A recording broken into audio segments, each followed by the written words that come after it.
Hey everybody, welcome to episode 3 of my Journey to Sub-3 series. In this series, I'm taking you along in my training and the challenges that I face to run a 2:59 marathon this fall at CIM.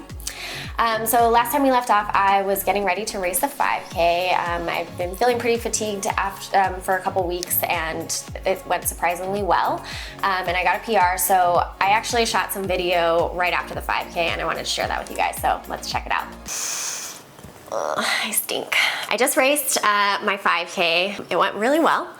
You know, last night I didn't get a lot of good sleep. I had a little bit of anxiety. I don't know, I'm sure this happens to you guys, but I always have this anxiety that I'm gonna miss my alarm and I'm not gonna, wake up in time for the race.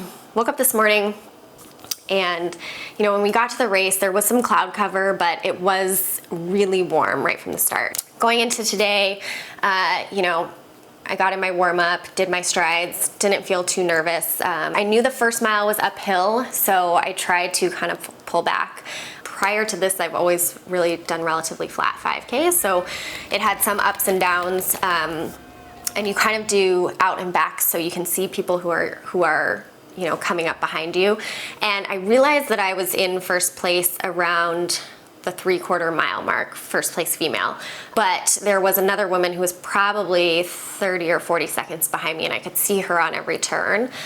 When things get really hard in a 5K, I feel like quitting. It happens around mile 22 in a marathon when you start to just feel awful and like, why am I doing this to myself?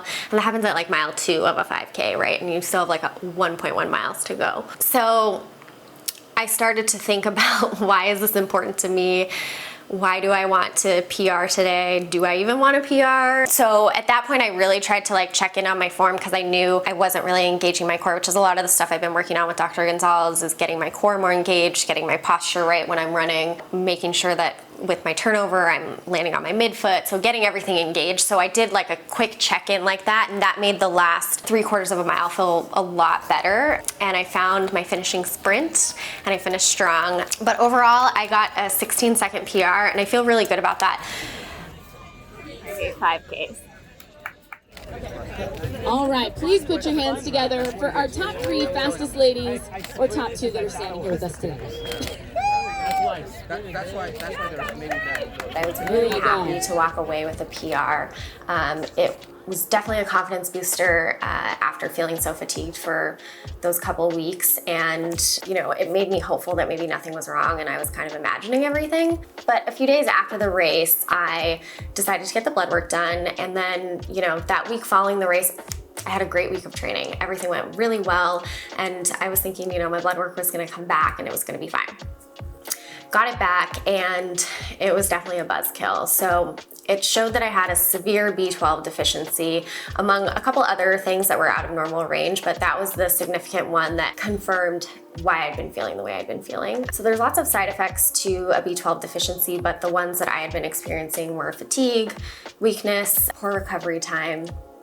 And the reason why B12 is so important to endurance athletes is because it helps your body to produce red blood cells, which allows you to process oxygen more efficiently. So as an endurance athlete, my entire goal is to process oxygen efficiently and train my body to do that. So if it's unable to do that, training becomes pretty painful. Basically, the last 2 weeks have been really challenging. Workouts have been really hard. I've definitely stopped to cry in the middle of some of them when paces did not feel the way I thought they should, and I was getting pretty frustrated with where I was at. I've been supplementing for about 10 days, and the last 3 days have felt pretty good. So, I haven't done any hard efforts the last couple days, but the miles have felt great. The paces have kind of gone back into a range that feels comfortable for me, and that were feeling hard a couple weeks ago. So I'm hopeful that this is a good sign. I will go back in about 2 weeks to get tested again to make sure that my levels are up and that I don't need to do anything else. I used the Inside Tracker site to help me get a list of blood work that I wanted done. So I'll link that up in the description for you guys. You can check it out. And there's a lot of things on there that your doctor probably wouldn't test for, but they're very specific to athletes. And the cool thing about their site is that you might show up in a normal range, but you might not be optimal for what you're trying to achieve. So, you know, I put in my goals were endurance, and they let me know that there were a couple other markers that, while they appeared normal on my blood work, were not in optimal range for what I was hoping to achieve. So very helpful. Check it out if you guys want to.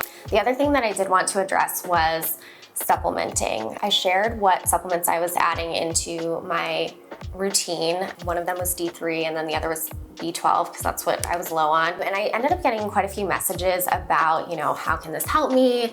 Why are you using this? Should I start using this? And I think that comes from a place where people aren't quite sure what supplements are supposed to be doing for them. We're trying to get the recipe right, and over supplementing or supplementing when it's not necessary is not going to help you at all. It's probably going to hurt you.